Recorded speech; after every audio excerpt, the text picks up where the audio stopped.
Hello everyone, welcome to another episode. So today we're going to talk about what are the different types of ski there is. And again, we have Jordan here from North Shore Ski and Board, gonna guide us through our different types of skis. So let's get started. And what do we have here today? So what we have here today is what you'd consider to be an on-piste ski or a carving ski. Some of the characteristics of this ski is it's gonna be a little narrower, but also a lot stiffer than, say, your all-mountain skis or your powder skis that we'll talk about later. These skis are meant for mostly riding on the groomers or the hard pack snow. And again, you need them to be stiff enough that when you're going like very fast with them at high speeds, you want them to be stable. So they tend to be heavier? A little heavier, but a lot of manufacturers are making the skis very lightweight still, but very stiff at the same time. So finding that good balance. But where you want the weight is because when you're going fast again, if the ski's very light, it's gonna bounce around.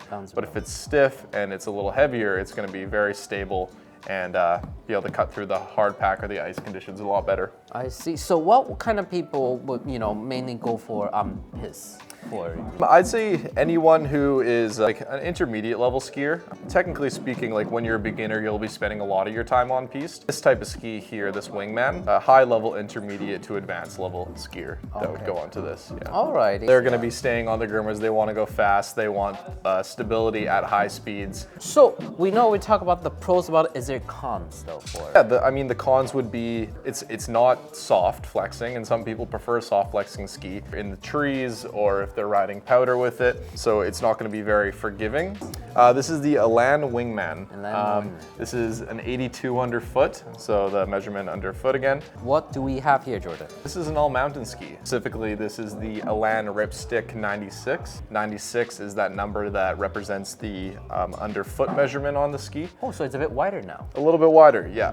Why you want it to be a bit lighter, or wider, sorry, because this is going to perform a little bit better in softer snow conditions. Or when we say all mountain, we mean you're going off the groomed runs or off the on-piste into the trees or into the softer snow. Because most of your days you're not spending just off-piste. You have to get back to the chairlift somehow. Yes, right? That's You're gonna be on-piste at some point of your day. So they make skis that are very versatile, and this is definitely one of them.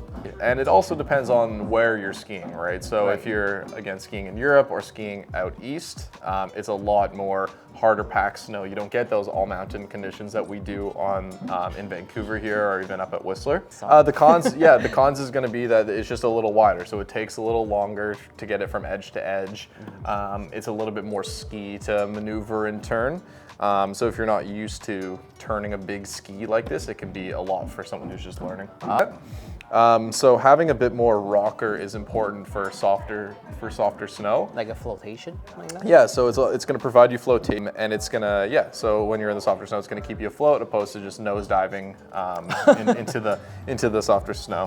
What material this is now? This uses carbon fiber, so it's a very lightweight construction. A lot of people will use this as their touring ski, so they'll put skins on it and they'll hike up the mountain. And what model is this? This is the Elan Ripstick 96. Elan Ripstick 96. All right, finally, what do we have here? My goodness, it's almost like a mini snowboard here, Jordan. Two mini snowboards. What's going on here? So this is what we'd consider to be a powder ski. As you can see, it is very big and wide. So this is 120 underfoot. So My goodness, like doubling.